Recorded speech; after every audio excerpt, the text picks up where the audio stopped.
جہاں پر ایران کے ballistic missiles نے بھیانک تباہی مچائی ہے. آپ دیکھ سکتے ہیں کہ ارد گرد یہاں پر کیا حال ہوا ہے ہر طرف سے.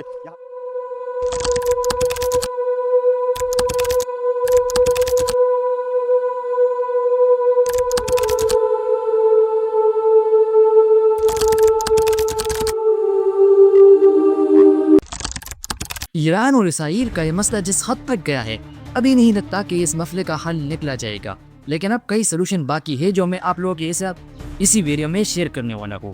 کیا ایران کا سوال شروع ہو چکا ہے؟ وہ ایران جو کبھی مشرق وسطی کی سب سے طاقتور قوتوں میں شمار ہوتا تھا آج اتنا دباؤ میں کیوں نظر آ رہا تھا؟ اور کیا واقعی ایران کا نیا رہنما مصطفیٰ خامنہئی جنگ کے درمیان دہنے آ گئے تھے، یا یہ صرف ایک افواہ تھی جو دنیا بھر میں پھیلے؟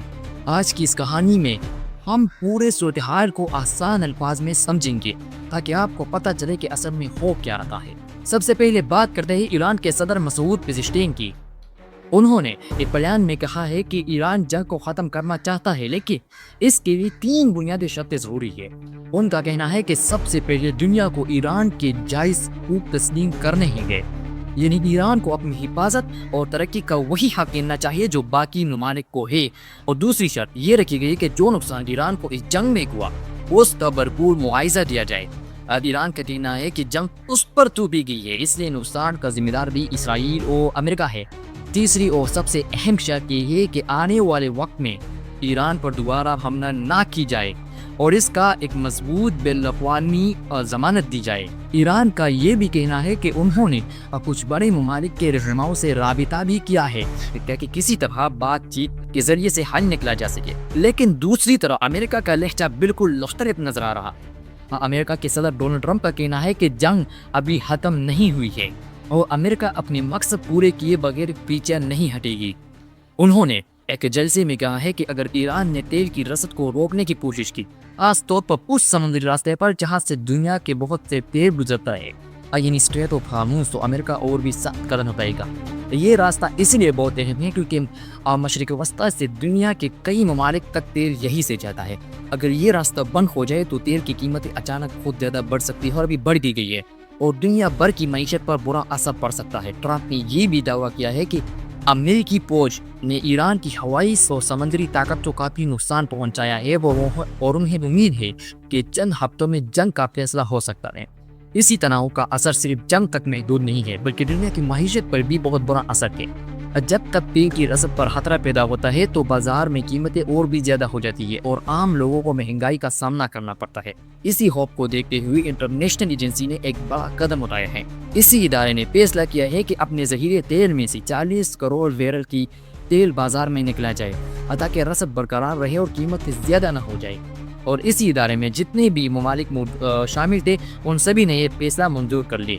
اس کا مطلب یہ ہے کہ اگر مشرق وسطی میں جنگ کی وجہ سے تیل کی کمی پیدا ہو بھی جائے تو کچھ عرصے تک دنیا کے پاس ذخیرے موجود رہیں گے اور بازار میں فوراً افراتفری پیدا نہیں ہوگی.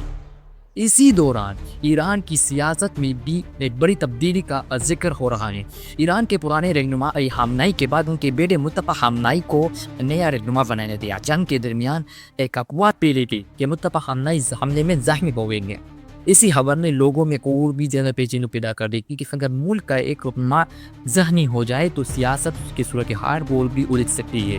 لیکن بعد میں حکومت کے لوگوں نے بیان دی کہ یہ خبر درست نہیں ہے اور مصطفیٰ خامنہئی بالکل محفوظ اور ٹھیک ہے. اس تصدیق کے بعد افواہ کچھ حد تک کم ہو گئی لیکن تناؤ پھر بھی بڑھ رہا ہے. اگر پوری کہانی کو سیدھا الفاظوں میں سمجھا جائے تو ایک طرف ایران ہے جو کہ ہے کہ اگر اس کے حقوق تسلیم کیے جائے اور اس کے مستقبل کی حفاظت کی ضمانت دی جائے تو وہ جنگ روکنے کو تیار ہے.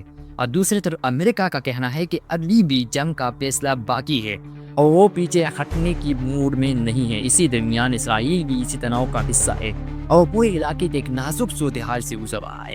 دنیا کے اکثر ممالک اس بات سے پریشان ہیں کہ اگر یہ جنگ بڑھتی گئی تو صرف مشرق وسطی ہی نہیں بلکہ پوری دنیا کی معیشت اور امن پر برا اثر پڑ سکتا. اسی لیے اب کئی بین الاقوامی ادارے اور ممالک کوشش کر رہے ہیں کہ کسی نہ کسی طریقے سے بات چیت کے ذریعے اس مسئلے کا حل نکلا جائے.